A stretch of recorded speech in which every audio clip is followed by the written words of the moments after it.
Welcome back to this series of discussions about the United Nations in practice. We left in the last session speaking about the nuclear disarmament in the Middle East. So we have another issue on the Middle East left, which is the status of Palestine. Afterwards, we are going to address the reform of the United Nations, the General Assembly, the ECOSOC, and of course, focus on the Security Council, as it is the most contentious issue on the United Nations reform. By this, we would have completed the discussion of the conceptual aspects of the contentious issues at the United Nations. And then we'll try to take the third part of these series of discussions on some practical negotiating situations, the negotiating tips that we can draw from, and wrap up on the conclusions and lessons learned. In between, I'll try to answer some questions if we have time, because I think this last and concluding session is a little bit packed, but if we have time, I have gathered all the questions that went unanswered during the previous two sessions. And maybe before the part on the negotiating situations, I'll try to address some of the questions very quickly. So let us start now with the remaining issue on the Middle East, the status of Palestine. Until relatively recently, the status of Palestine was a recurrent issue in many multilateral negotiations. Whether it was considered to be a state, an observer state, or a full member, determined how Palestine would be represented in multilateral fora and international instruments. I would refer you to an excellent note posted by the Mission of Palestine to the United Nations in New York that traces the development of the status of Palestine at the UN historically and the rights and privileges acquired by the Mission of Palestine through the years. If you click on the Mission of Palestine, you will find the link right away. But what I would like to stress here is that the representation of Palestine at the United Nations did not happen in a void. It all started with the Palestine Liberation Organization. It was founded in 1964. It was allowed to participate in the discussions of the Special Political Committee on Palestine as soon as the mid-60s, a couple of years after it was established. That was upon a request by a number of Arab countries that was voted upon and approved. But this participation in the discussion in the Special Political Committee did not mean formal recognition. It was only in October 1974, a year after the Arab-Israeli war that took place in October 1973, that the Palestinian Liberation Organization was recognized as the representative of the Palestinian people. It was invited in that capacity to participate in the plenary meetings of the General Assembly on Palestine. And you may recall that its historical leader, Yasser Arafat, addressed the assembly carrying his gun and holding an olive branch in his hand. In November the same year, 1974, the General Assembly adopted a resolution to grant observer status to the Palestinian Liberation Organization. The Palestinians, supported by the Arab, Islamic, and non-aligned countries, pushed gradually for a better representation. In December 1987, the Palestinian Intifada, or uprising, broke out spontaneously as a popular reaction to oppressive practices against Palestinian civilians. The Intifada upgraded the resistance to the Israeli occupation to a higher level. And almost a year after, in November 1988, the Palestinian National Council formally declared the establishment of the State of Palestine based on the relevant UN resolutions dating back to the Partition Resolution, Resolution 181, of 1947. This was a huge development at the time because it meant adopting the two-state solution and accepting, although still implicitly, the existence of the State of Israel. The Arab League endorsed the Palestinian state, and a month later, in December 1988, the General Assembly acknowledged the proclamation of the State of Palestine and accepted to change the name used to designate the Palestinian Observer Representation at the United Nations from the mission of the Palestinian Liberation Organization to the mission of Just Palestine. 10 years later, in 1998, when the peace process was in full gear, a couple of months before the Wye River agreements were reached, a new resolution 52-50 was adopted at the General Assembly to give the observer mission of Palestine a number of additional privileges and rights regarding its participation in the work of the United Nations. These included the right to participate in the general debate of the General Assembly and the right to co-sponsor resolutions.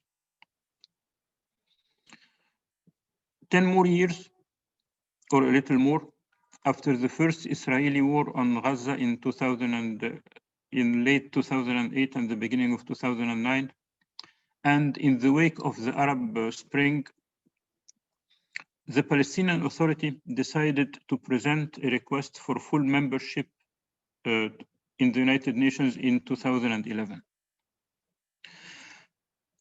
The request did not garner enough support in the Security Council, though.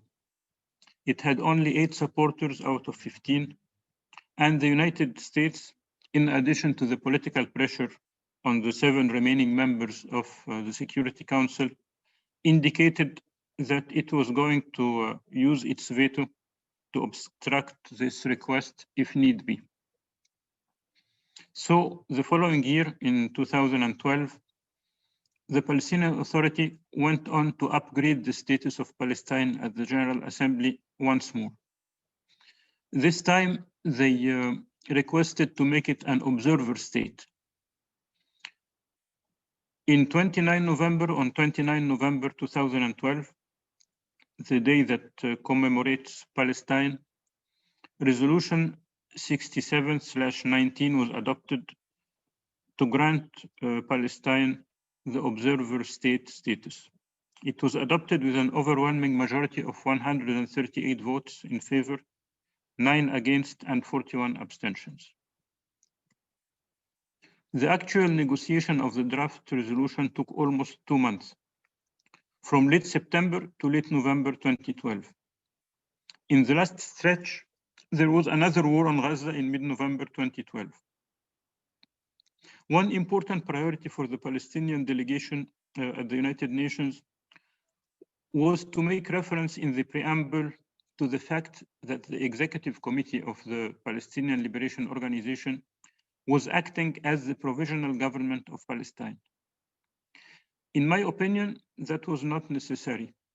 Nobody was challenging the authority of the Palestinian government, especially not at the United Nations.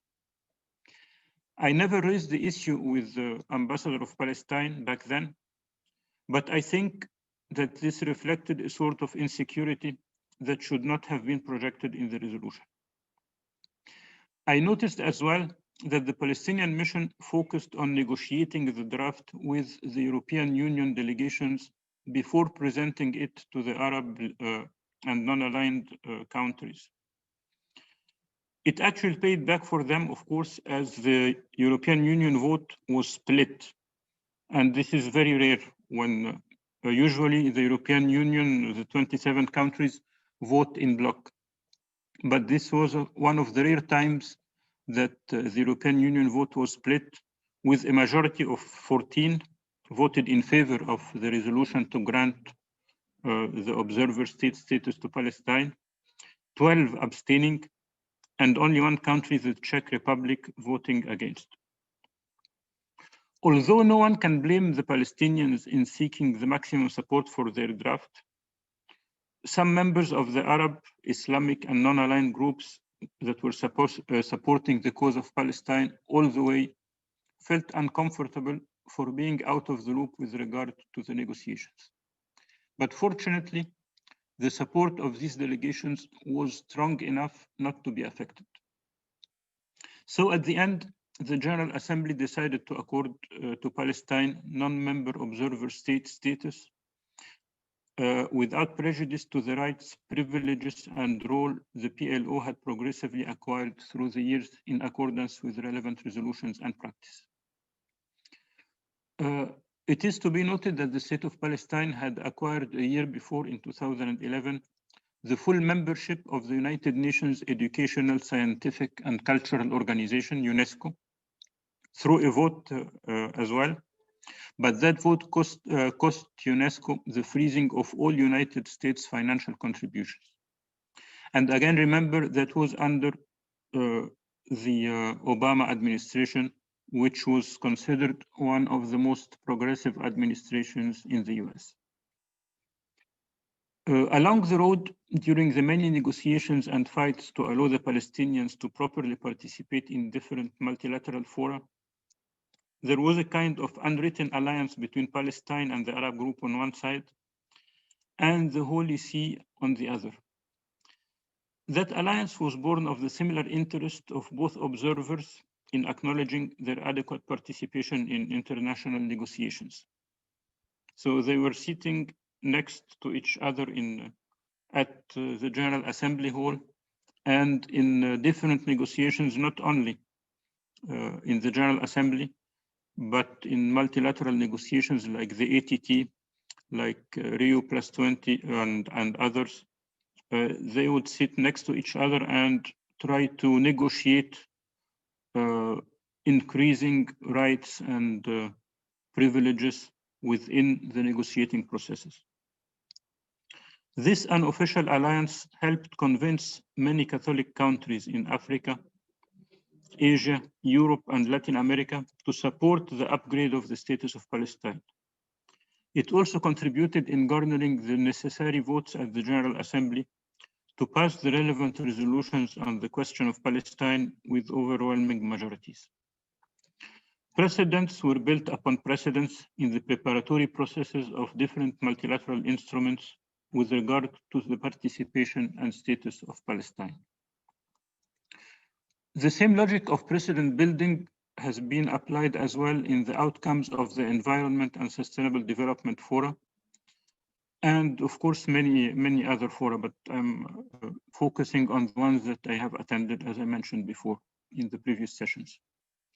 Sometimes that was successfully, as it happened in the Rio +10 conference in Johannesburg in 2002, and I have a story to tell about that if we have time during the last part of this session on the practical situations on negotiations, and sometimes not, like on the Commission on Sustainable Development last session in 2010. I'll tell you about that if we have time as well. If we examine the political context of these developments or precedent building processes, we shall immediately realize that the gradual upgrade of the status of Palestine did not happen in a vacuum. On the contrary, it was the result of the accumulation of political developments on the ground. From the establishment of the Palestinian Liberation Organization through the Arab-Israeli wars in 1967 and 1973, the Intifada in 1987, the many successes and failures of the peace process, starting from Oslo in 1991-92 to Way River, and then the complete freeze of the peace process right now, the Israeli wars on Gaza in 2008, 2009, 2012, and 2014, and the changing political map in the Middle East with the outbreak of the Arab Spring in 2011. Later political developments did not affect the status of Palestine so far, and hopefully would not affect it negatively. But they did have their impact on the situation on the ground. The American-Israeli deal of the century including the transfer of the American embassy to Jerusalem, the defunding of UNRWA by the United States, the Israeli plan to annex large parts of the West Bank, and the increase in the building of settlements in the occupied territories with American blessing, can only be understood in the context of the stalling of the Arab Spring and the advent of the Trump administration in the United States. By the same token, what we have heard recently about the resumption of communications between the Palestinian Authority and the Israeli government, and probably soon the resumption of communication between the Palestinian Authority and the new American administration, is directly related to the election of a new American president. Whether the new administration in the US would be able to achieve concrete results with regard to the peace process is not at all certain. But it can at least improve the conditions of the Palestinians by re-engaging with UNRWA. Although realistically speaking, this does not seem like a priority to the new administration. But in the end, its position in this regard will be indicative of the level of its commitment to a more balanced approach to the Palestinian question. I'll stop here on Palestine and turn now to the conceptual issues and practical issues as well on the reform of the United Nations. I'll start by the General Assembly. As you know, I was chairing the ad hoc working group on the revitalization of the work of the General Assembly in the 67th session in 2012 and 2013, and we have done some work there. The process of reforming the General Assembly has not been that controversial. It focuses more on coordination and procedural issues within four main themes: strengthening the role and authority of the General Assembly, the working methods of the Assembly and its main committees, the selection and appointment of the Secretary General and other executive heads, and finally, strengthening the office of the President of the General Assembly and its institutional memory. The themes on the working methods and strengthening the office of the President of the General Assembly were not controversial or contentious at all. The other ones on strengthening the role and authority of the General Assembly and the selection and appointment of the Secretary General were more controversial, but not very contentious, to be honest. They always raised some suspicion from the representatives of the permanent members of the Security Council. The reason for suspicion is obvious. They considered that the Security Council, in which they enjoy a special status, is superior to the General Assembly and therefore should not be accountable to it. And also, of course, because the Security Council has the upper hand in recommending the Secretary General that the General Assembly would subsequently appoint according to Rule 97 of the Charter of the United Nations. The ad hoc working group on the revitalization recommends a number of measures in a draft resolution that is adopted annually by consensus. The measures include the follow-up of the implementation of previous resolutions and decisions, cooperation, coordination, and exchange of information with the principal organs of the UN and with relevant international and regional organizations and with civil society. It also includes the rationalization of the annual agenda by addressing a number of items each other year instead of each year, and introducing sunset clauses if possible in new and recurrent items. I made sure to add that this should be with the agreement of the state concerned, the states that are responsible for introducing the items, of course. It recommends as well possible ways and means to increase the transparency and inclusiveness in the selection of the Secretary General. And the most notable development in this regard was the organizing of hearings with the candidates. This happened in due to a resolution in 2015, the same resolution on the revitalization included some new procedures that did not go against Rule 97 of the Charter, but opened the process in a very constructive and transparent manner that included the hearings.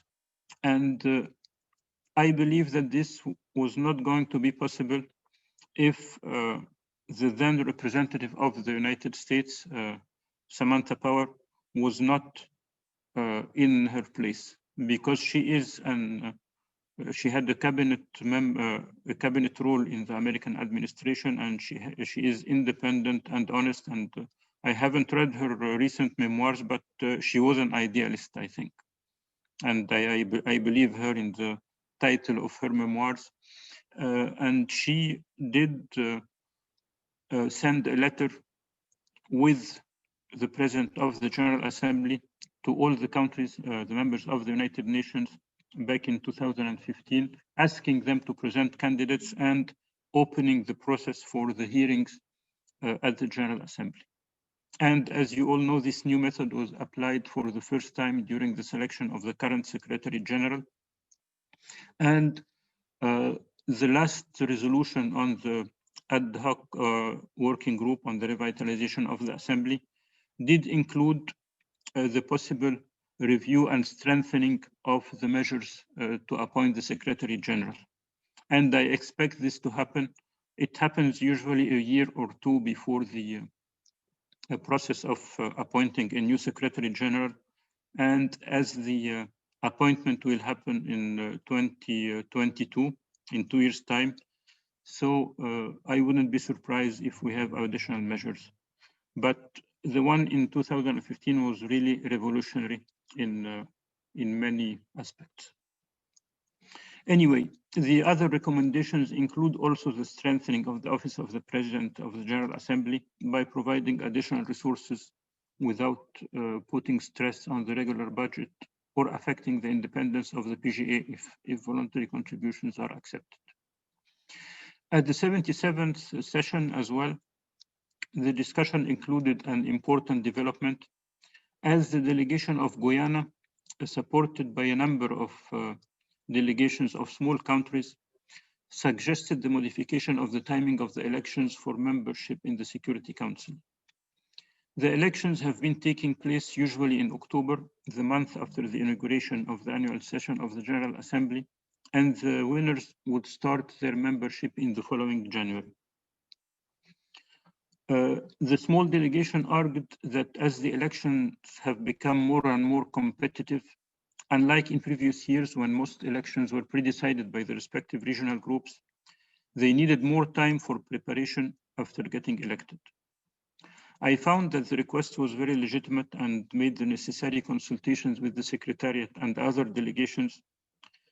And when all were convinced that that was a convenient proposal and that it did not have any hidden objectives, we included an additional paragraph in the resolution to explore making the elections for the Security Council membership earlier than in October. Then in the following year, in the consultations in the ad hoc working group, it was formally decided that elections should take place in the preceding General Assembly session to give at least 6 months for delegation of new members to prepare. But to conclude, I can say that I practically found that the main point to make functional reforms easier, including necessary changes if needed, is to acknowledge that nothing could nor should be forced upon member states. Now we can turn to the Economic and Social Councils. Reforms of the ECOSOC are made through the General Assembly as well, of course, as the General Assembly is the main body of the United Nations that reflects the will of all members. After enlarging the membership of the ECOSOC twice, from 18 members to 27 to 54 in the 1960s and 1970s respectively, to adapt to the growing membership of the UN, the reform of the ECOSOC focused more on procedural matters like the General Assembly. including the rationalization of the agenda, the timing of the meetings, so that they do not overlap as much as possible with other important meetings of the General Assembly, and the convening of sessions at the UN headquarters in Geneva, where some of the principal agencies addressing economic and social issues are located. An important element of reform was the addition of topical high-level discussions to address current issues and developments of global importance at the economic and social levels. The streamlining of the sustainable development policy making and follow-up in the form of the high-level political forum that was established to replace the Commission on Sustainable Development and give it a political boost was the latest in the ECOSOC reforms following the Rio+20 summit. I have additional details on the last important elements of the ECOSOC reform, but I don't think that we should talk about them here, but if you need them, you can ask and I'll address them in the discussion. But mainly procedural and practical matters to give more opportunity for the ECOSOC to discuss different subjects and provide policy guidance for economic and social issues, both to the public and to its subsidiary bodies and the United Nations system in general. But the aim of the reforms of the ECOSOC was to change the traditional nature of the Economic and Social Council that has grown as, unfortunately, the least influential organ of the United Nations. And this is, of course, relative because we compare it to the Security Council and the General Assembly. One reason of this lack of influence may be because its membership has grown from 18 to 54, but also because the political focus is more on the Security Council, and the General Assembly addresses social and economic matters as well. Before turning to the Security Council, I'll just have a small word on the Trusteeship Council that, of course, you know, its mission has been consumed or accomplished. But the fact that until now, the members of the United Nations are not able to agree to abolish the Trusteeship Council reflects the difficulties that surround reforms that require substantive amendments to the Charter. The fact that the members of the United Nations were capable of reaching consensus to amend the Charter a number of times before, at the height of the Cold War in the 1960s and 70s, to enlarge the Security Council and ECOSOC, but are not able to do this now, whether on the Trusteeship Council or on the Security Council reform, reflects both the complicated nature of these issues, especially the Security Council, and the lack of trust between the main players in the current international order. Now, let us turn to the Security Council, and I know that some of you have already asked about it. And it is the most controversial issue related to the reform of the United Nations. This is understandable because it addresses the composition of the Council, including increasing the general non-permanent membership, and more important and more sensitive, the expanding of the permanent membership. In addition to addressing and reviewing the privileges that come with it, especially the veto power. And of course, as well, the Council's methods of work. The main purpose of the reform of the Security Council is to make the Council more responsive to the requirements of the international community in today's world compared to 75 years ago when the United Nations was established. And this can happen by making the Council more representative, more democratic, and therefore more legitimate and more effective. A number of countries that have evolved as powerful economic, political, and demographic players in the years that followed the establishment of the United Nations do aspire to reflect their status in permanent membership in the Security Council. And they have made this clear. They never hide that, and they keep pushing other countries to support them. At the same time, geographic groups that watched their membership increase over time as many countries gained independence and then membership in the United Nations in the process of decolonization, namely Africa, Asia, Latin America, and the Caribbean, felt underrepresented in the Security Council. By the same token and the same logic, small islands and the Arab and Islamic groups felt also underrepresented, but from a different perspective. I said a different perspective because these two groups, small islands and the Arab and Islamic groups, are trans-geographic groups. You cannot consider them geographic groups because the membership of the Islamic and Arab group spreads from Africa and Asia, and the small islands are dispersed in the Pacific, Africa, Asia, and the Caribbean as well. So let's go back to the first group of countries that felt entitled to permanent seats on objective grounds. Mainly Germany and Japan because of their economic impact or economic might, if we may say, and their substantive financial contribution to the budget of the United Nations. India because of its population weight and economic capabilities as well, and Brazil for both the economy and population, of course, relatively speaking.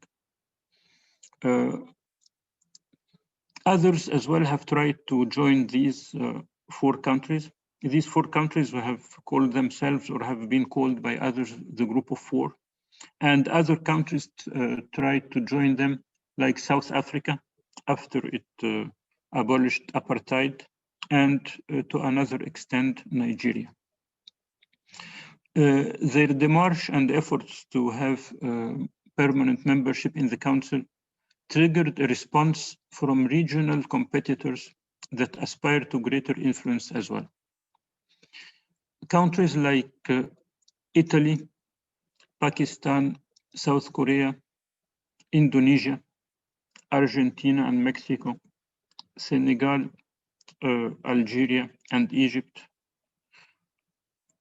were not very responsive to the bid by Germany, Japan and India and Brazil to get permanent seats.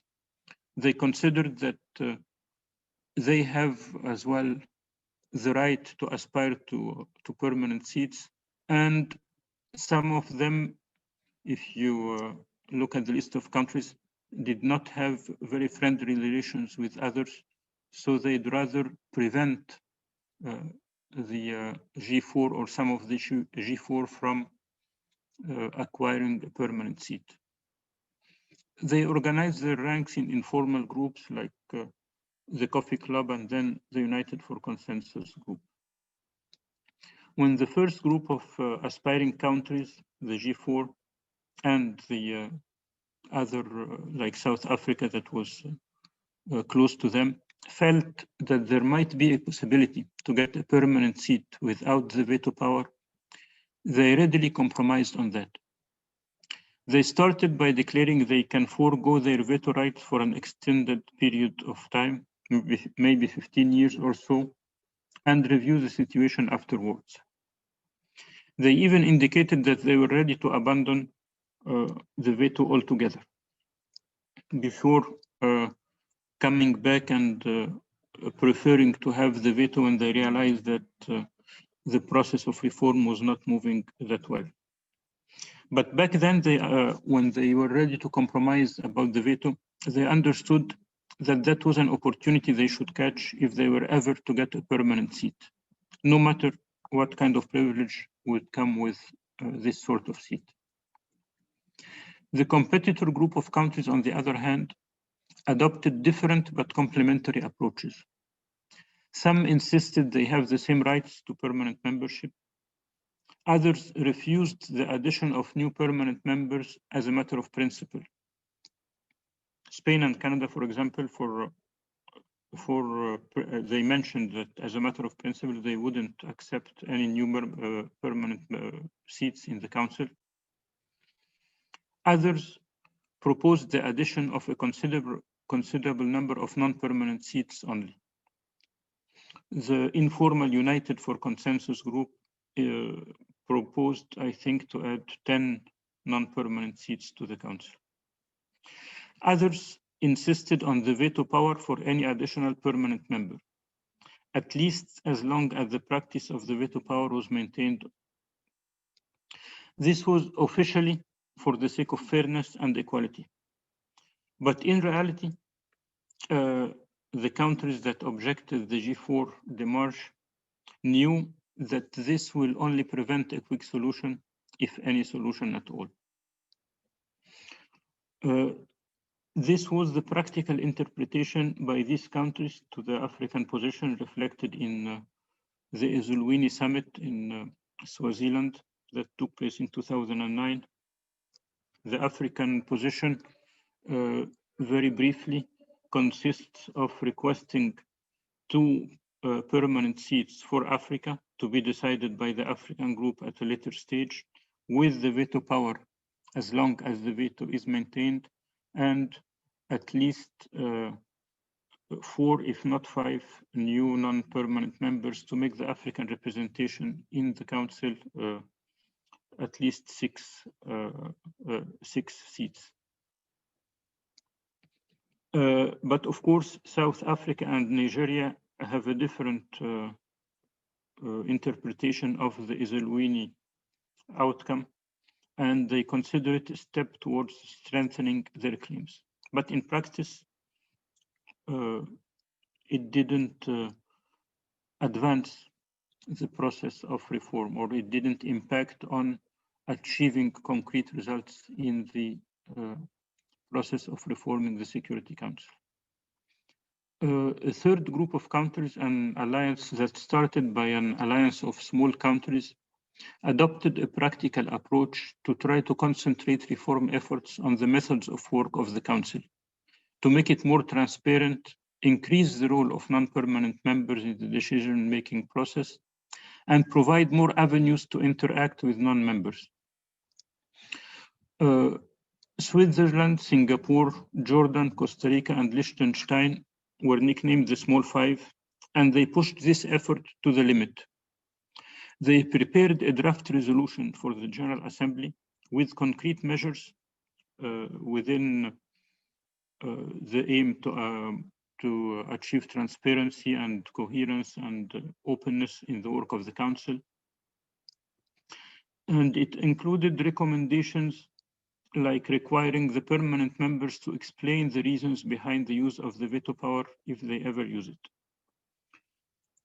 This effort was supported by a relatively large number of countries, and the Small Five scheduled a meeting to vote this draft resolution in May 2012. But at the end, they were forced to withdraw the draft altogether after heavy pressure and procedural maneuvering from the permanent five. Due to this heavy pressure and procedural maneuvering, the legal council of the United Nations did issue an opinion mentioning that this was a substantive decision that required 2/3 majority. And of course, each of the P5, especially the United States and China and probably Russia, did lobby other delegations to withdraw their support from the S5 draft. An example of that was that the Uniting for Consensus countries, like 20-something countries or more, were in favor of this draft resolution. But when they found that the G4 that are aspiring to a permanent seat in the Council supported it as well, in order to test the waters to see if a similar resolution on the enlargement of the Council can go by and pass by voting, they withdrew their support, taking away like more than 20 or 30 probable votes in favor of the resolutions. At the end, Switzerland, who was coordinating the S5 efforts, decided to withdraw the draft, not to make a precedent about such drafts in the future as substantive decisions that require 2/3 majorities, and of course, ceding to the pressure from the permanent members. But nonetheless, the efforts concentrating on improving the methods of work remain, but in a less forceful manner through a larger coalition of countries, more than 20 countries, that focus on the accountability, coherence, and transparency aspects of the reform of the Security Council. They are nicknamed the ACT Group: Accountability, Coherence, and Transparency. Procedurally speaking, the efforts to reform the Security Council were institutionalized in the 1990s through the establishment of an open-ended working group on the enlargement or expansion of the Security Council and other issues that would present the outcome of its work in a report to the General Assembly. This group was established during the a year after Secretary General Boutros Ghali acceded to his post as Secretary General of the United Nations. But we have to note that its reports were always inconclusive. Another important development happened 13 years later in 2005, when in the preparation for the World Summit in 2005 that was following the 5-year review of the Millennium Summit, former Secretary General Kofi Annan submitted a famous report entitled "In Larger Freedom" that went through different aspects of the work of the United Nations, including the reform of the main organs, and of course, first and foremost among them was the Security Council.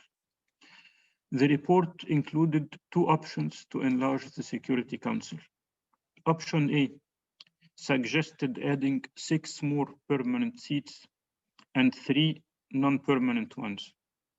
Option B consisted on creating a new category of 8 seats to be filled for 4 years with the possibility of re-election, a sort of semi-permanent seats, and adding 1 ordinary non-permanent seat. Both options were leading to a 24 seats council to adapt to the increase in the United Nations membership through the years. Remember, the United Nations, when it started, was 51 members. The Security Council was enlarged in the mid-60s when it had 111 members, and now we have 193 members. So 24 was a sort of mathematical account to match the quadrupling of the membership of the United Nations. But as agreement was not possible on either option, and pressure from those seeking permanent memberships and others who were seeking substantive reform of the methods of work, this pressure mounted on the Secretariat and on other members of the United Nations. So the format of the open-ended working group was upgraded to what is called intergovernmental negotiations. The intergovernmental negotiations were and still are negotiations based on a text led by a chair or co-chairs appointed by the President of the General Assembly. All countries or groups of countries were encouraged to present their draft resolutions or texts to be discussed in negotiations covering the same topics of composition or expansion in both permanent and non-permanent categories of membership, geographical and regional representation, methods of work and transparency, and of course the veto power. Since the intergovernmental negotiations were established in 2008, I think, and they started working in 2009, drafts were presented, positions expressed, alliances formed, especially between the G4 and other groups, trying to catch as much as possible support for their bid for permanent membership. And alternatives were discussed, but no consensus was ever developed until now. On their side, the Permanent Five watch as these deliberations keep going inconclusively, and they spare the use of the veto, of course, for when matters materialize. They coordinate their efforts among each other when needed to thwart any potential risk of substantial change. This coordination happened practically towards the S5 draft on the methods of work, as I have just mentioned. And it happens implicitly as well, as was uncovered in cables published by WikiLeaks, revealing some alternative positions that were advised by the US mission to the United Nations in the period between maybe 2009 and 2010, even before that, it was Zalmay Khalilzad, maybe in 2007, 2008, in order to contain any effort to enlarge or reform the work of the Council. Some of the permanent members support a number of potential candidates to permanent membership. France and UK support the G4, more or less. The US has declared its support for India and for Japan. But my impression is that all of them know that it is difficult, that the enlargement of the Council, and especially in the permanent membership category, is difficult to happen. Some other permanent members declare their opposition to specific contenders. China officially opposes any permanent seat for Japan. And less officially, but practically, they do not support India as well. The general position of the P5 is that they're open to all options regarding the reform of the methods of work and to listen to different views about enlarging the Security Council, but they are not open to relinquish their privileges, and first and foremost among them, the veto power. I have an example here even to mention about the this sensitive approach by the Permanent Five. If you remember, Russia in April 2014 annexed Crimea. And during the crisis, the issue was brought to the Security Council, and Russia used its veto to deny a resolution that was expressing that the referendum that was going to be organized by Russia was illegal. None of the other permanent members in the Council invoked the Charter that has a provision in Article 27, paragraph 3, that prevents a party to a conflict that is at the same time a member of the Security Council from voting, if that conflict is taken up by the Council under Chapter 6 of the Charter. The draft that was vetoed by Russia was not under Chapter 7, so if it could probably have mentioned Chapter 6, but the permanent members, the other permanent members, did not want to include this. In my opinion, that the only reason for this behavior is that they probably feared that this may turn and be applied on them in the future for other cases. Maybe I'm right, maybe I'm wrong, but this is the impression that I got back then. This does not mean that reform is not possible, though. On the contrary, if we look to what is objectively needed and what can be reasonably achieved and acceptable, a solution might be within reach. It only does not have to address all the controversial issues at the same time. On membership, it should focus on the increase of the regular, non-permanent membership of the Council to match the increase in the membership of the United Nations, from 51 countries at the establishment to 193 now.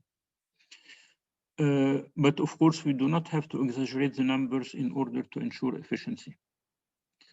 This will mean leaving the issue of expanding permanent membership for the time being.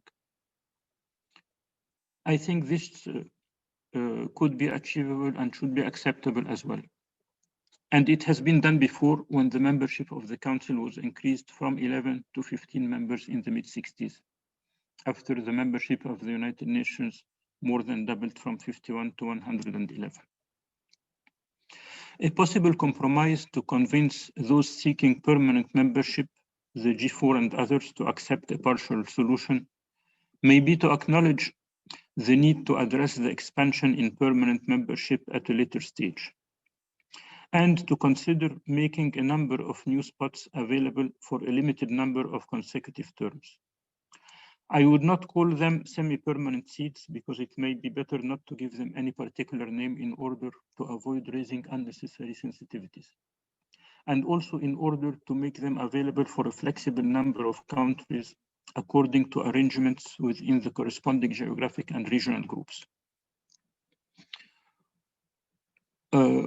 Obviously, the G4 and others that are still working for a permanent membership might not accept this compromise, as it is closer to the position of their competing group of United for Consensus that has already advanced a proposal to add 10 new non-permanent seats with the possibility of re-election. But they may be compelled to accept it if it appears to be the only possible expansion. As it becomes clearer that the composition issue might not be resolved soon, some even argue now that enlarging the Council altogether will potentially lead to more deadlock and more delay. They would say that more countries will be involved in decision-making, some of them with a newly acquired veto power, while some others might be subject to political and economic pressure. And this would delay the work of the Council and cause more deadlock and would not achieve the efficiency and speed that is needed in the work of the Council to address incoming international crises. This point of view advises to focus on improving the working methods to achieve the goals of transparency, democracy, and effectiveness. Speaking on the methods of work and the privilege of permanent members, reform should build on the idea of limiting the capacity to use the veto power for some categories of issues. This idea already exists in the Charter, again, Article 27, but paragraph 2 this time, with regard to procedural matters.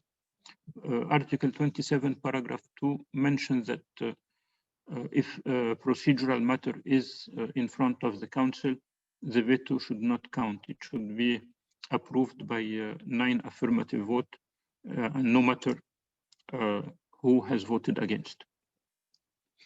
Potential obstacles could come from those permanent members that are not ready to any compromise, of course. But according to official positions, not all of them insist on that. France, for example, and maybe the UK to a lesser extent, have expressed openness towards streamlining the veto power during the intergovernmental negotiations and outside of them. France even had an initiative with Mexico to limit the use of the veto for genocide and grave humanitarian law breaches and war crimes. But irrespective of that, if solid agreement can be reached between a large number of countries on such ideas, some important aspects of reform may materialize, even if the 2/3 threshold majority can be beaten. I think personally that the current injustice regarding permanent membership is hard to be resolved. I mean the injustice of having permanent and non-permanent members. it looks there is no political will to achieve a breakthrough. This is not present now and was not present back, for example, in the 1990s, when beginning of the 1990s, when the United Socialist Soviet Republic was dissolved. The seat was handed to Russia without any review, and I think that was a right decision. But if there was political will back then, it could have opened the door for reviewing the whole system.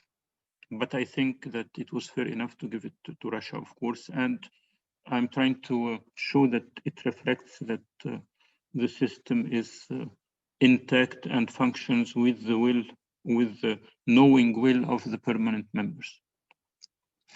In my opinion, no matter how one can feel nationally regarding the need to increase permanent membership and the right or urge for his own country or geographical group to hold permanent seats in the council, whether with or without the perks and privileges, I objectively believe that the world does not need new permanent members, let alone more vetoes.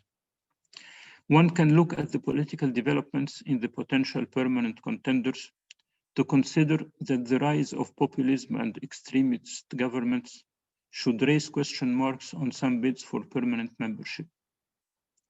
The same applies, by the way, to some of the current permanent members, but the difference is that they are already there. On the contrary, if we settle for re-electable seats, that would at least give the regional and geographical groups, as well as the larger community of nations, the possibility to send a message to those types of governments and politicians that their place in the council is not for granted, and that therefore they should be careful and adopt more reasonable positions. It will provide for this basic tool of democracy to be applied to the membership of the council.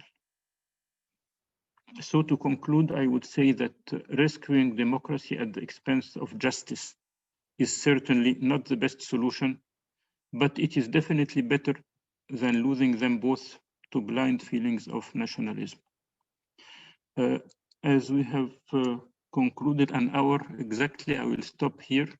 We'll take a 5 minutes short break and come back to discuss the last section of our discussion on practical negotiating situations and negotiating tips and conclusions. I'll try to take 5 to 10 minutes before that to respond very quickly to some questions that went unanswered in the last 2 sessions. So see you in 5 minutes. Thank you very much. Thank you. Thank you.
Well, I think we can begin.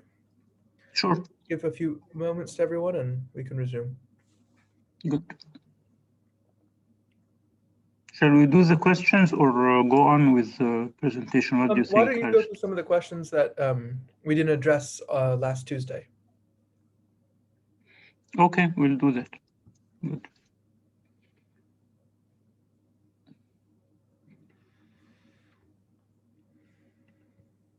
Shall we? Are we on?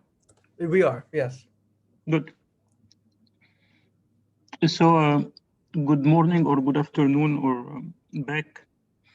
I'll address a number of, most of the questions. I have gathered them and divided them in the categories that correspond to the discussions. I'll go through them very quickly and bear with me because I have a lot to say on the practical situation and the conclusions, of course. So on general questions about the role of the United Nations, I had a question from Olufemi Olakunle Ajayi. I'm sorry for the mispronunciations. About how the UN can help sub-Saharan African leaders to build a strong Africa. I believe that the UN does help Africa. It has a big department on Africa and Under-Secretary General for Africa. My predecessor as the permanent representative of Egypt was Under-Secretary General for Africa for maybe 4 or 5 years after he left the mission of Egypt.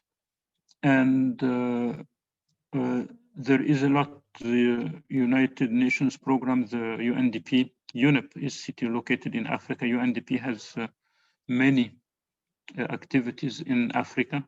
But I think the most important thing to do is that the African leaders and the African people should assume as well their responsibilities and ask for more from their government, speaking about the people and the leaders from the international community, and they should use their resources in a more efficient manner. There is this tendency in developing countries to ask the United Nations and other international organizations for what they can offer them. I think governments should determine the priorities according to the needs of their people and then specifically ask for what the international community can do for them. There is a question by Maitha Al-Husseini regarding that the resolutions are not binding, so why? What is the benefit of having resolutions? This is, of course, a recurrent question, but if we look at any ethical morals, they are not binding as well. But the weight of the resolution of in the international community and the norms and standards do regulate a lot of human activity, and when they're accepted by consensus, they do provide for legitimate framework for human activities, and this is the role of the United Nations, as I have mentioned in the first session. And we should take them seriously, and they are being taken seriously, by the way. It is an incremental process of building norms and standards for international behavior. How can Sehaj Kaur about how UN can help the degrading democracies beginning to be replaced by regimes with oppressive sentiments? I think the peoples and citizens of this regime should show that these oppressive sentiments are not acceptable, and the international community as well should express their views in order to put pressure on such regimes to rationalize their behavior.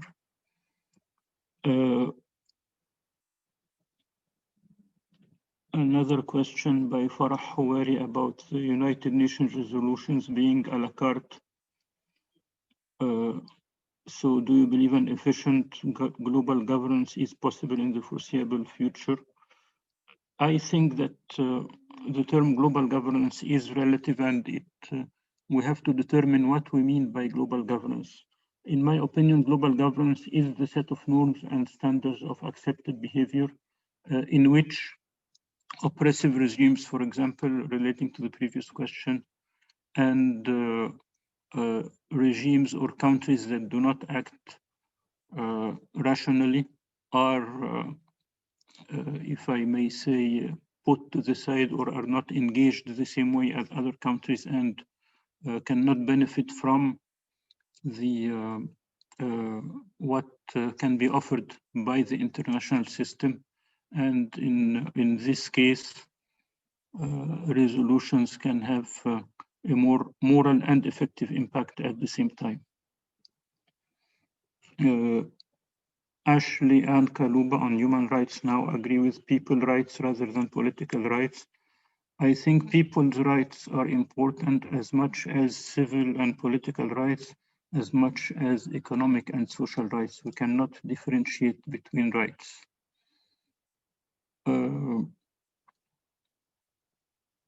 A question by Andrew Pereira: how can gender sensitization be achieved in conservative countries, and what role does the UN play? Again, there is the United Nations UN Women, that is like an organization within the organization, and they have a number of diverse activities, including sensitization and promoting the cause of women and gender equality in most countries. They do open country offices and regional offices, and they do contact governments.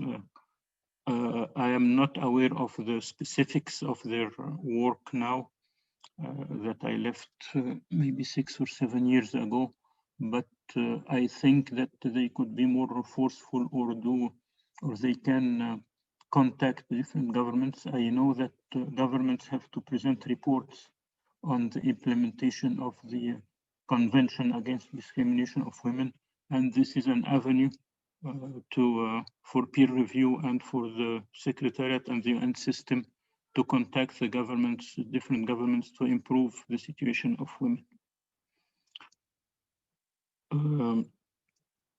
Marwan Ahmed on how the UN is dealing with human rights violations that are norms at the local levels. Again, the Office of the United Nations High Commission for Human Rights and the different special representatives and rapporteur have a role to play in that. And I think I've mentioned this in the first session. They should be more forceful and they should not shy away from calling governments and trying to work with them or express their position towards the human rights violation.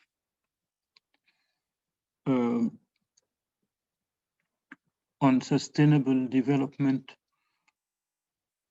about the target of emission reduction, is it correlated to the type of energy a country primarily relies on? That by Louis Murphy. It is not, it depends. If you have a target for emission, you decide, the country decides on the target because the Paris Agreement is flexible on that. On the environmental refugees or migrants, as I said, I'm not aware of resolutions, but the issue is being discussed, of course. If Louis Murphy, again, if there was a heavier focus on reducing one type of greenhouse gas over others, such as CO2 or methane, it looks like CO2, of course, is the focus because it is the emissions of CO2 are bigger than methane, although methane's impact on the on climate change is bigger. So there is a heavier focus on the biggest emissions, which are from CO2 and not from methane. On disarmament, we have a question, interesting question by Andrew Pereira.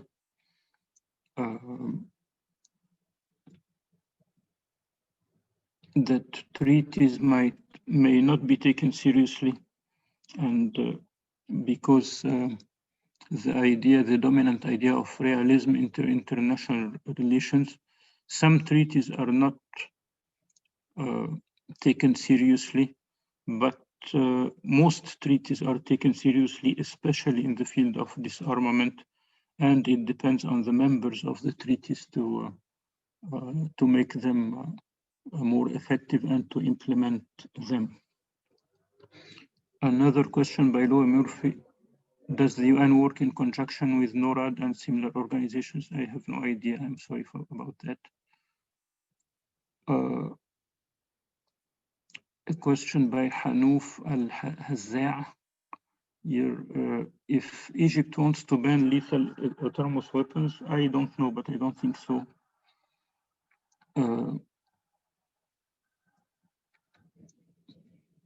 And another important question by Andrew Pereira is how relevant is the NPT today in view that India has joined the Australia group Vasenor and probably will join the NSG. So there is a situation in which India could gain better leverage regarding nuclear negotiations, sidelining the efficacy of NPT. Well, the NPT has been relevant so far, except for India, Israel, South Korea, and Pakistan, of course. I think we should stick to the NPT. This is the only alternative that is available in town. So if there is a better alternative, that is fine.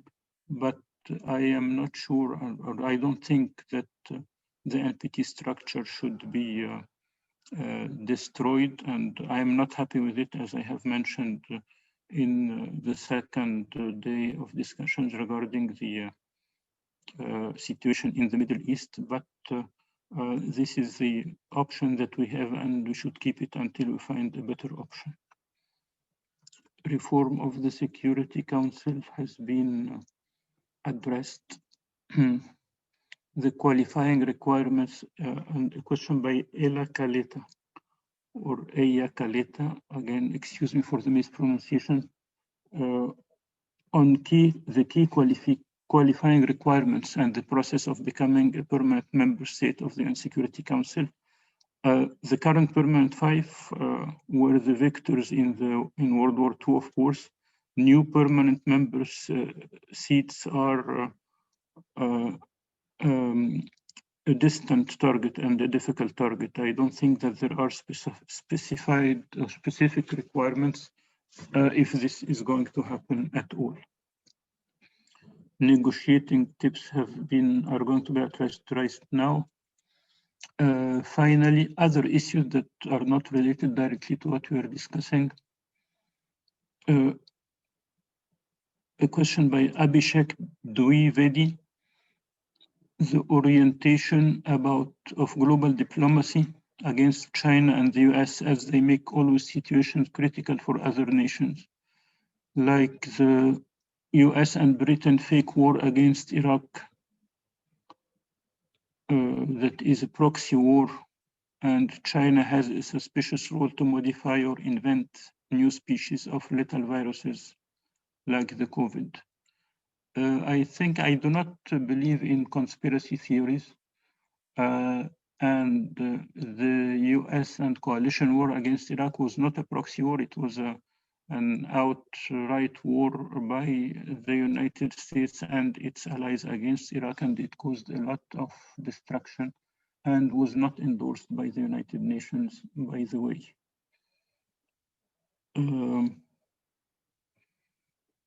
So it was not, you can say that it was not legal and the result was not a good result. It didn't even achieve the role, the objective of its of the countries that have wished it. And I'm completely opposed to it if this is an answer that will satisfy you. And question by Marwan Ahmed about Yemen, how it will get out of its crisis situation, and whether we should stop weapons provision for fighting parties. You know, there is an embargo on weapons on Yemen, but only for the forces, which is of course an imbalance, and it reflects that some of the permanent members of the Security Council do care more about selling weapons and about their alliances with some countries that are involved in the war of Yemen over a ceasefire or an arms embargo.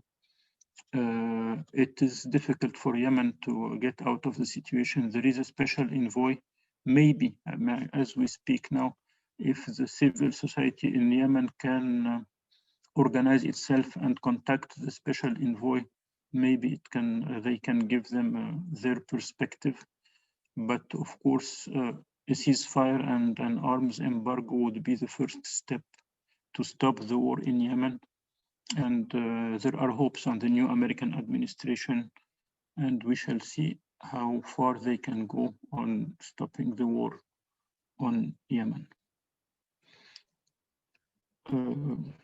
I think I'll stop here. I mean, there is a couple of more questions, but it's better to stop here and get back to our discussion so that we have enough time to discuss the different negotiating situations, and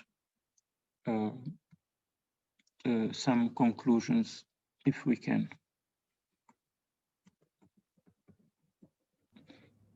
And as always, if anyone wants to submit any remaining questions, please use the chat and we'll try to get to those at the end. So I'll try to quickly address a number, maybe two issues for each of the contentious aspects that we have discussed. On human rights, for example, I'll speak about human rights complaints that we receive at governments or at missions. So the first situation here is that when I was first posted to New York back in 1990, I was doing the third committee on human rights. where I started learning about the issues we have addressed in these discussions. In addition to the day-to-day meetings and reporting, I had to deal with letters that were addressed to the mission on human rights. So once we received a letter from an international NGO, probably Human Rights Watch or Amnesty International. The letter was complaining about religious persecution of 3 Christian individuals in Egypt. So what I did was I prepared a cable to Cairo to inquire about the details. But when I took the draft to the deputy permanent representative to sign it, he looked at me and said, come on, we do not need to send anything to Cairo. There is definitely a mistake on their side. The names of the persons mentioned in the letter were obviously Muslim names, like Muhammad, Ahmed, or Mustafa, whatever, I don't remember. And he instantly drafted a fiery letter of reply asking the NGO to check their facts before wasting our time and theirs. He took the letter proudly to the permanent representative then, who became foreign minister, by the way, afterwards, and he signed it without hesitation. But a week later, we received a follow-up letter, an answer to that fiery reply. It reaffirmed the accusations and confirmed that these individuals had indeed Muslim names, and they were persecuted because they converted from Islam to Christianity. The permanent representative, of course, was very embarrassed, and he decided to file the whole issue and leave it to the embassy in Washington to deal with it. So that was an example that showed that you have to ask. I mean, do not be embarrassed of asking information, and remember that acting upon facts is always better than acting out of ignorance of or not knowing the real facts. Another example on human rights was the negotiations on opening a regional office for the High Commissioner for Human Rights in Egypt in 2013 and 2014. In 2013, in the aftermath of the Arab Spring revolutions, there was momentum to establish a human rights regional office for the Middle East in Cairo. The Egyptian government issued the political approval, and negotiations started with the Secretariat shortly before the regime change in July 2013. When the decision was taken to approve the engaging in negotiations with the Secretariat, the Ministry of Interior and other security institutions had reservations about the whole thing, as they always have doubts about conspiracy theories regarding human rights, in addition to the natural phobia towards accountability. Like all police institutions in different parts of the world. Look at France and the United States, for example, nowadays. Before the regime change, they were overruled by the presidency or by the government. But after July 2013, the security institutions took over the lead of the negotiation team and adopted a very strict strategy of negotiations regarding the different immunities and privileges asked by the Secretariat, the number of international officers that would work in the office, the immunities and privileges, access, and different issues. At the end, the United Nations team considered probably that was a stalling strategy, and they decided to leave the negotiations altogether and open the regional office in another country in the Arab world.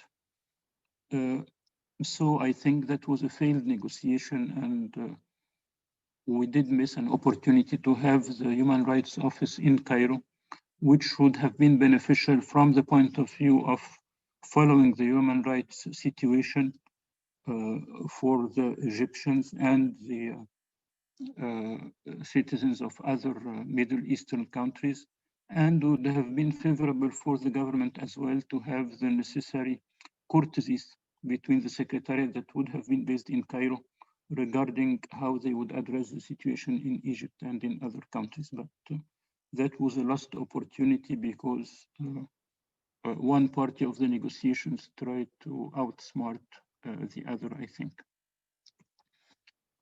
Now we get to sustainable development, and I will speak about the climate negotiations, about the famous conference of Copenhagen and the following conference in Cancun. Trying to check the time because this is a little substantive here, but I'll start by Copenhagen. The conference of the Climate Change Convention in Copenhagen took place in December 2009.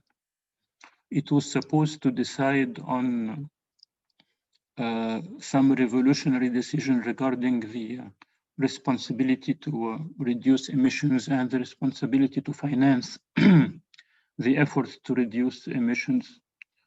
So after 2 weeks of unfruitful negotiations between all the delegations, there was no agreement in sight.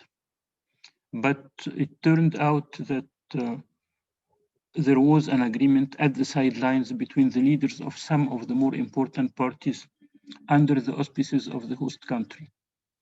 The Minister of the Environment of the host country, Denmark, would always tell negotiators that she was thinking of establishing a group of friends of the chairman, and we would all answer that we all want to be your friend, but she didn't respond. Apparently what was happening, that they had 20-something countries on the sidelines involved at the highest level, and they did reach an agreement at the 11th hour. The agreement included new commitments of action and transparency for all countries, including developing countries, in return for the inconclusive commitment from developed countries to provide $100 billion per year in climate finance by 2020. The agreement was reached the evening of the closing day by the heads of delegations of these very influential countries in isolation from all other parties. The leaders of these countries left Copenhagen after they reached the agreement. Some of them had made the press statements or press news conferences informing what they have achieved. And they left the mission of formally adopting the agreement to the Prime Minister of Denmark, the host country. The closing meeting of the conference was convened late in the evening, maybe at 11:30 p.m. or later. And copies of the Copenhagen Accord began to be circulated as delegations were taking their place after they were convened to the last meeting of the conference. The chairman of the meeting tried to gavel the formal adoption of the document before all delegations had the opportunity to even read it. Some delegations tried to ask politely for some time, but the reaction of the chair was nervous and dismissive. He just gavelled the adoption of the document by consensus, in spite of the opposition of a number of delegations and the energetic opposition of one delegate from Venezuela, who kept banging her country name tag on the table to ask for a point of order to stop the artificial consensus. To the extent that she injured her hand in the process. So the Prime Minister of Denmark was facing a lady with bleeding fingers that was trying to approach where he was seated, or the table of the chair, and he had no choice but to concede the point of order and suspended the meeting and left the whole thing and the chairmanship to his Minister of Environment for the rest of the meeting. Consultations were led by the Secretary General Ban Ki-moon back then of the United Nations and the Executive Secretary of the Convention. They lasted till late afternoon the following day, with different delegations insisting on their positions. I figured that the only way out from this situation was to take note of the Copenhagen Accord without adopting it. I knew that because this was a common practice regarding the documents adopted in different fora like the OIC, the Organization of Islamic Cooperation, or the non-aligned movement. When in the summits or meetings, we would present at each other the outcomes of our conferences, and we would take note of these. This take note procedure would give all parties a portion of their demands. For the proponents of the Copenhagen Accord, the document was not considered to be rejected. It was still binding for those who would endorse it, and they could bring it back in future climate negotiations. For the others, the document was not adopted and it was not binding to them, and they could continue in the negotiations according to their own interests and positions, no matter what the document contained. For the host country, the meeting would have failed to adopt the Copenhagen Accord, but would not be a complete failure, as the document will still come out in the outcome and there would be references to it. When I spoke about this solution to the Secretary General and the Executive Director of the Climate Convention, it was Ivo de Boer, I think, back then. They considered that it was a good solution, but it was difficult to make the countries accept it, because they're old countries. I mean, the US and the EU would not return home without formally adopting what their heads of states had approved. The opposing parties would say that the document did not exist. What I did is that I approached the hardliners from the opposing camp, because they were developing countries. They were from my own camp, and tried to convince them to be more open about this take note solution. When they started to consider, I tell them to hold on and not to declare that they would accept that solution. And on the contrary, they should officially oppose it until we see what will be the reaction of the other group. Because I felt that the environment was so tense that the other group was taking it personally. And actually, I think it worked. And when the delegates that were supporting the Copenhagen Accord felt that the hardliners on the other side were not accepting it, they opened up as well and considered it. And then the Secretary General and the Executive Director of the Climate Convention did their part. And at the end, we took note of the Copenhagen Accord, and we sort of saved the day. But what happens afterwards were even more interesting, because the supporters of the Copenhagen Accord did what I expected. They sent high-level delegations to almost each and every country in the world to urge them to support the Copenhagen Accord. They even convinced the chairman of the next African summit that was supposed to take place a month later, or in January 2010, to endorse the Copenhagen Accord without much knowing what was inside it. In my case, fortunately enough, I did brief the foreign minister and other ministries about the Egyptian position, and I joined the Egyptian delegation to that African Ethiopia in January 2010. During the preparatory meetings of the African Summit, the host country adopted exactly the same approach of the host in Copenhagen. They decided to forward, the foreign minister of the host country decided to forward a draft paragraph endorsing the Copenhagen Accord to the final meeting of the summit, in spite of my opposition and the opposition of the few delegations that had persons that were involved in the climate negotiations as well. At the closing session of the summit, I briefed my foreign minister about the latest developments. And when I have to say that Our delegation, the delegation of Egypt, was presided by the foreign minister in the summit because President Mubarak would not attend African summits after he was subject to a failed assassination attempt in 1995. So my head of delegation was a foreign minister in a room full of heads of states. And when the chairman of the summit proposed to adopt the paragraph on endorsing the Copenhagen Accord, my foreign minister asked for the floor. And when he got the floor, he handed the microphone to me and instructed me to speak and left the meeting to catch his flight back to Cairo. Well, I spoke and I tried to explain what happened in Copenhagen.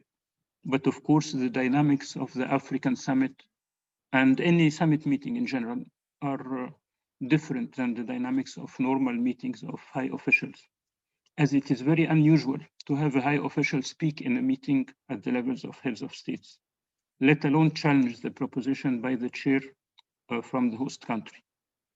So the prime minister of the host country was upset, and he adopted the paragraph without consideration to my objection, of course. I had to take the floor again and register my reservation. And after the meeting, I went to the secretariat to make sure that this reservation was reflected in the official document of the summit. When we received the demarches from the European Union and the US later in the year, they tried to convince Egyptian officials that we should adopt the African position. So it was easy to refer them all to our official reservation. Then came the following conference of the parties of the Climate Change Convention in Cancun. And that was another interesting experience, because during the month leading to the Cancun conference, it was obvious that the Mexican government learned from the experience of Copenhagen. They made extensive consultations with all interested parties and groups to prepare the ground for a successful outcome. And during the conference in Cancun, although transparency was not necessarily the rule of the game, but Mexico was keen to make painstakingly extensive negotiations with all interested and influential parties, one by one and group by group, to make them feel in the loop, whether they took their preoccupations into consideration or not. And then they finished the master scene with what I would call the diplomacy of acclamation. They made sure to herd large numbers of ushers and members of the host country delegation to the conference room in the final meeting, so that they would upload the Cancun Declaration as soon as it was announced in the final meeting, to trigger a storm of acclamation that would make it difficult for any single delegation to break the consensus. But to be honest, this would have not succeeded without preparing the ground practically for every party to feel included. So the Cancun Declaration was adopted by consensus and acclamation this time, and it included the essence of the Copenhagen Accord with some caveats to make everybody feel satisfied, or at least not feel offended. But again, this was not a perfect agreement, and we are still repeating the same exercise. I'm saying that although I have not participated in the Paris conference, but what I hear from colleagues that are still stuck in the process of climate change negotiations confirm that. The discussions about financing, adaptation, legally binding commitments, the extent of the ambition, and all these issues that we have discussed in the sustainable development part of our discussion are still unresolved. Now I have another blunt example of negotiations again regarding an organization that I'm not sure that all of you is familiar with. It is called IRENA, the International Renewable Energy Agency. IRENA was established in 2008. And there was a fierce competition over hosting the venue and appointing the Director General. We had like 4 bids to for the Director General and at least three bids to host the organization. These issues were supposed to be decided in the second conference of the parties that was took place in Sharm el-Sheikh in Egypt, in spite of my objection. Like I did advise the foreign minister that we should not host this meeting because it was very sensitive, but they did host it anyway. So as the vote on both the matters of Director General and host country was expected to be tight, it came down for the countries that had candidates for the post of executive director or bids to host the organization. It came down to bring to the meeting the maximum number of additional supporters and prevent competitors from doing the same. So in the organizing committee, we were faced with an unusual number of challenges to the credentials of participating parties, including there was one small island country that was not a member of the United Nations. So some countries would say that if it is not a member of the United Nations, it cannot be a member of the convention. We had another country from Latin America that had just had a military coup. So countries were challenging the legitimacy of the government there. And many delegations had only copies of their credentials, not the originals, when the meeting began. So to be able to focus on substantive matters, I proposed to include in the credentials committee all the countries that had presented bids to host the venue or candidates for the post of Director General. This was a magic solution, as all the different challenges neutralized each other. And they were dropped at the end with no hard feelings, and because all countries that had an interest were represented, and we proceeded to the work. And of course, for those of you who are familiar with IRENA, France had a candidate for the Director General, and she was elected.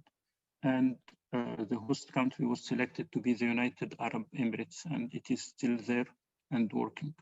Although the Director General had some problems with the host country, and but they were resolved, and now I think we have the third Director General is assuming his post.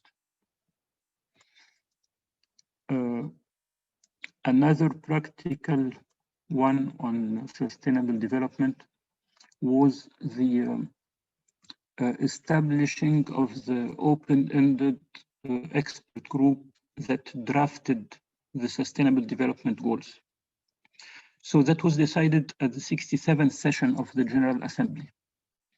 And we had consultations on that during October and November after the session and the general debate ended.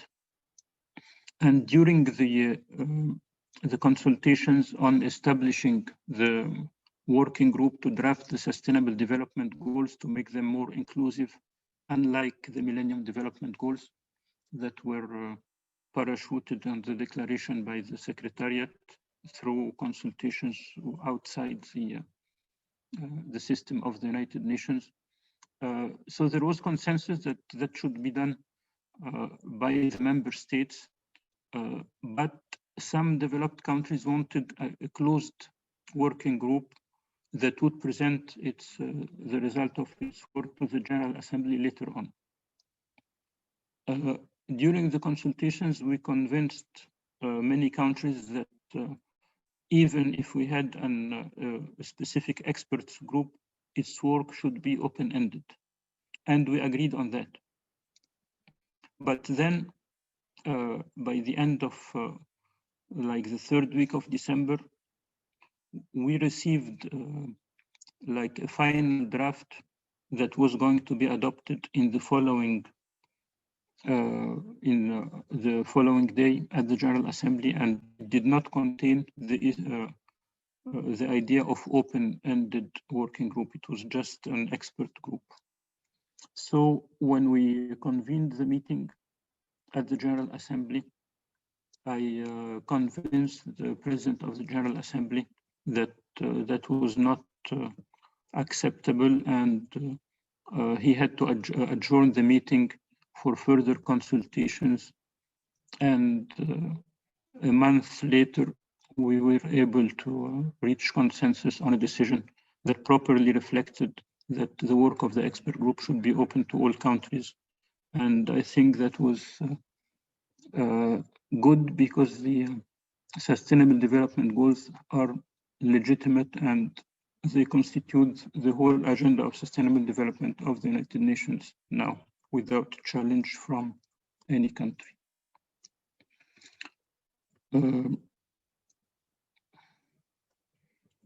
I had many more, but I see that it is 6:20. Maybe the last one would be on Zionism and racism. This resolution was adopted in 1975 to equate Zionism and racism. In 1991, the political situation, of course, had changed, and Israel and especially the United States voted to repeal that resolution. I was involved in the Arab group efforts to try to lobby against the repeal, but unfortunately, we received instructions the day of the voting that we were not going to participate, like that Egypt was not going to participate in the vote. That was, of course, embarrassing and disappointing, but we had to do the instructions, and the PR was there and did not participate in the vote, and just read a confused explanation of vote after the vote that was, of course, overwhelming in favor of the repeal of the resolution. The funny story, though, is that a year later, when we were preparing for staff for the next General Assembly session, we had a staff meeting, and the PR was going through all the previous resolution, and he found that Egypt was absent during a vote on a human rights situation, without paying attention to what item it was. So he asked me jokingly if I had overslept that day. So when I checked the resolution, I looked back at him and I told him that at the contrary, we were all there, and he was reading that explanation of vote on not participating in that vote on the repeal of the Zionism and racism. Now I'll go quickly on the lessons and tips that we could have learned from these examples. First one is that if you are involved in a negotiation, you have to know what you are talking about, and do not be afraid of asking, because as I mentioned, an informed decision is better by all means than taking a decision not based on actual facts. Second rule is, or tip, is that you should not underestimate your counterparts or the other parties, or overestimate your capabilities. I would remind you here of the climate change negotiations and the attempt to adopt the Copenhagen Agreement above the will of a substantive number of parties. Third tip, inclusiveness.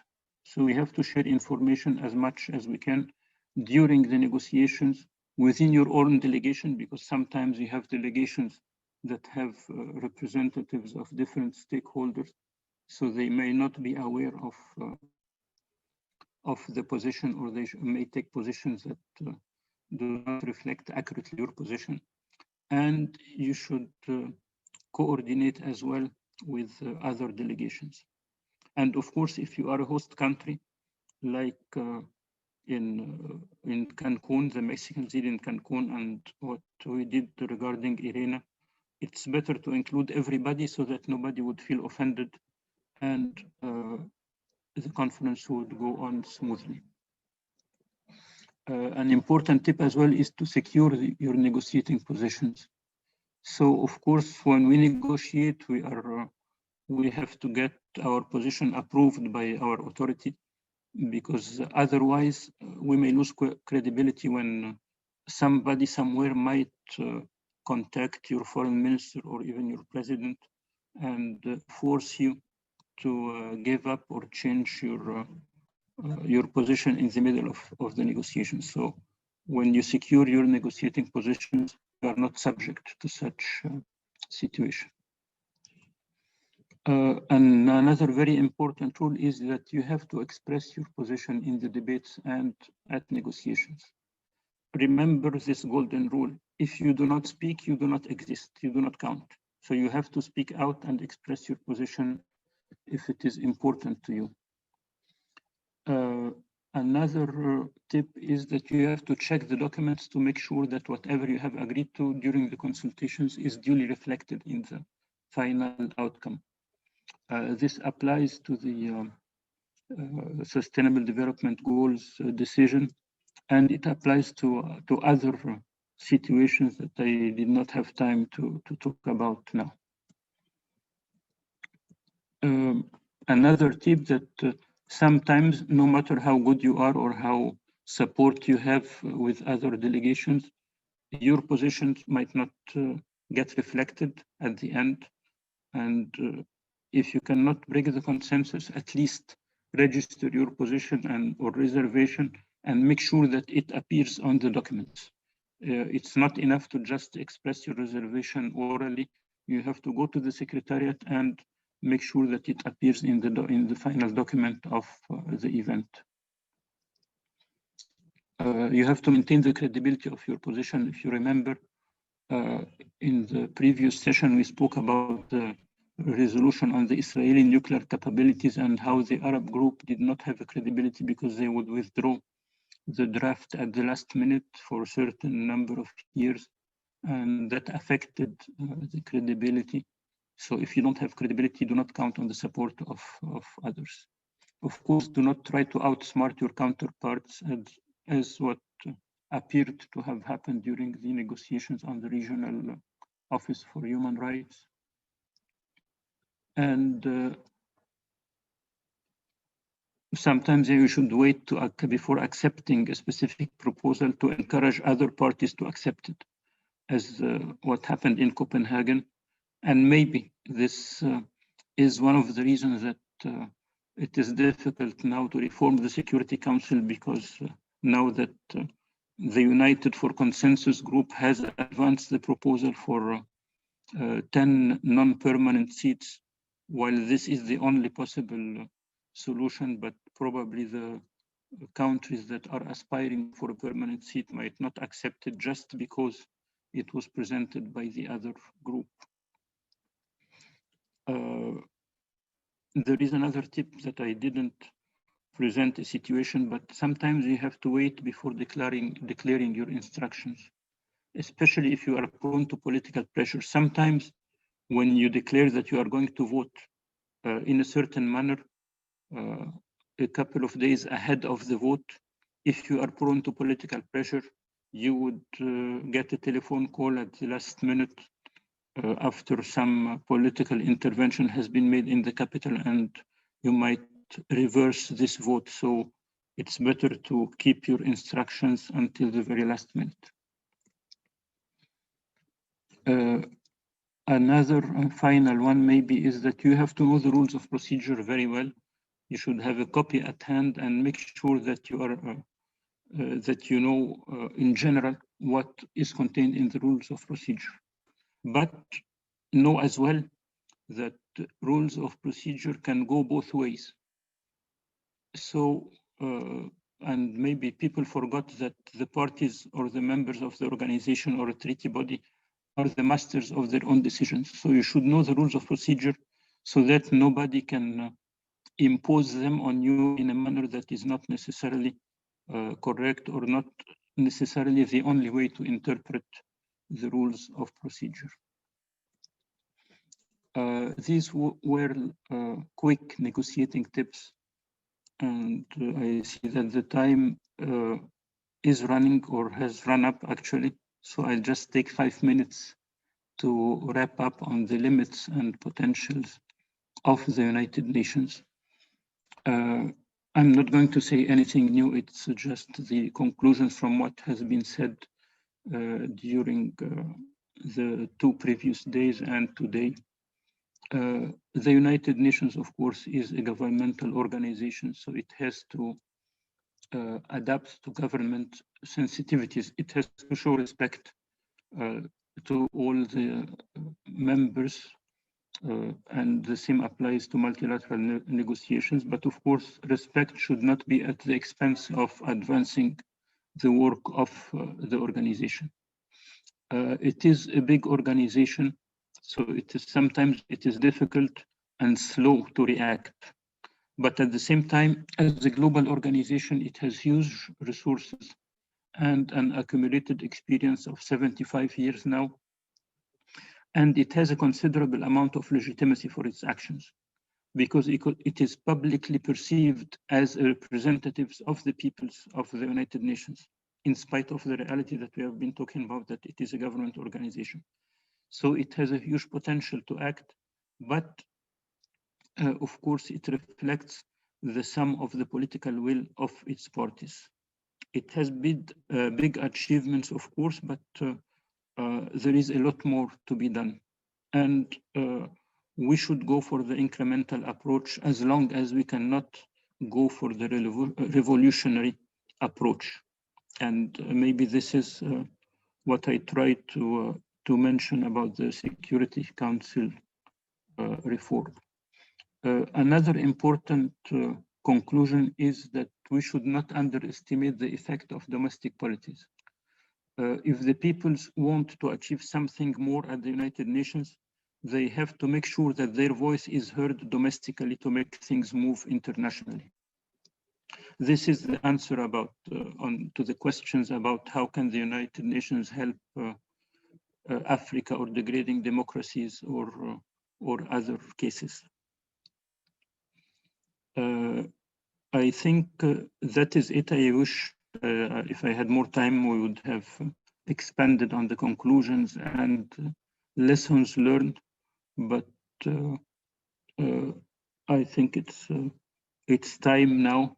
So I would like to thank you all for your participation and your attention, and thank our colleagues from UNITAR, Harris, Pelayo, Patricia, and Amy, and my brother, Ambassador Marco Antonio, of course, in particular, for making this possible. I hope I was able to give you a new perspective of the work of the UN in practice. I personally had a different perspective when I started working at multilateral negotiations at the UN. I learned that when one gets involved in the real thing, one has to be open to other ideas and perspectives as well, and that one would eventually nuance or adjust his original perspective to adapt with reality. So I hope these discussions may encourage you to think differently and reflect more on the United Nations and multilateral negotiations, and help you find solutions that are practical and innovative when you need them.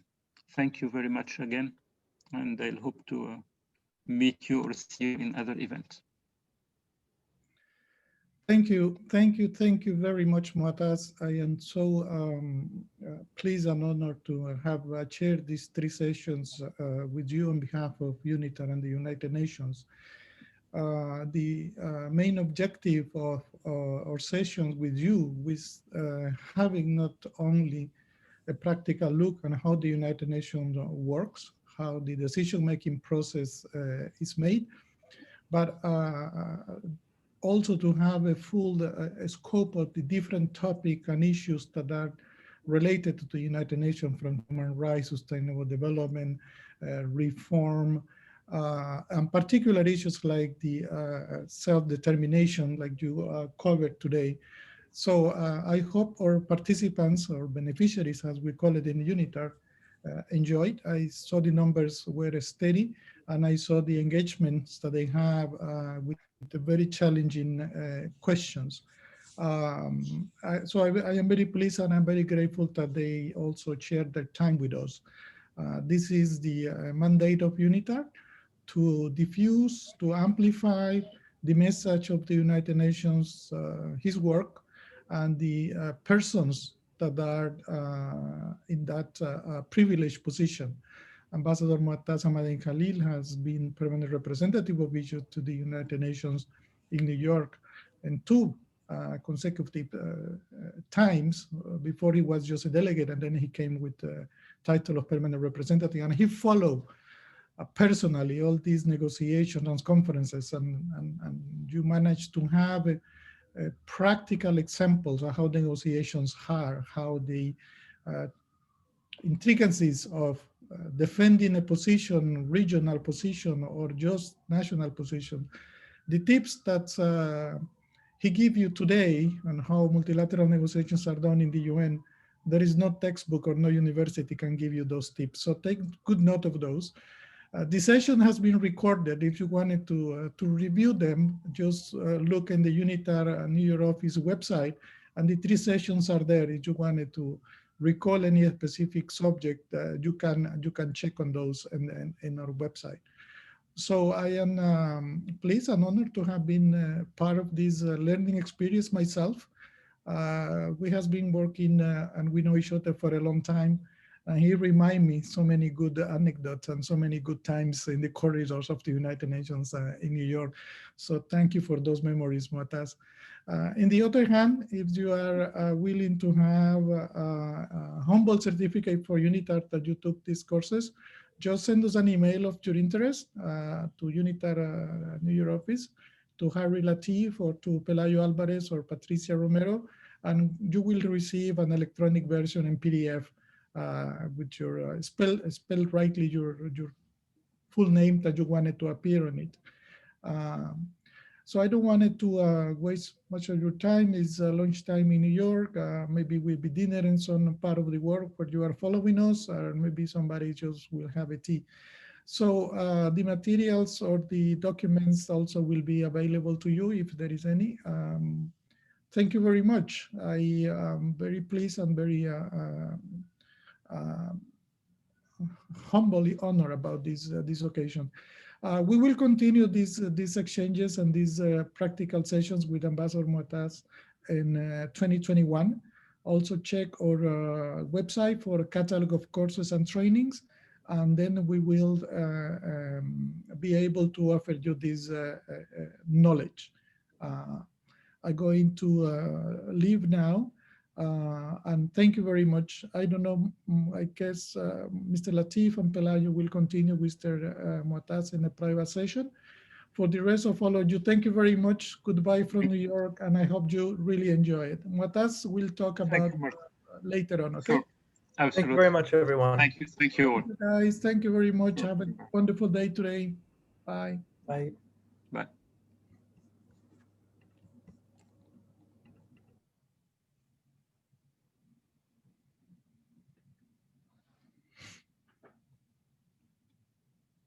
We're going to close the session now, and we'll reopen it, Ambassador, in a moment. Good.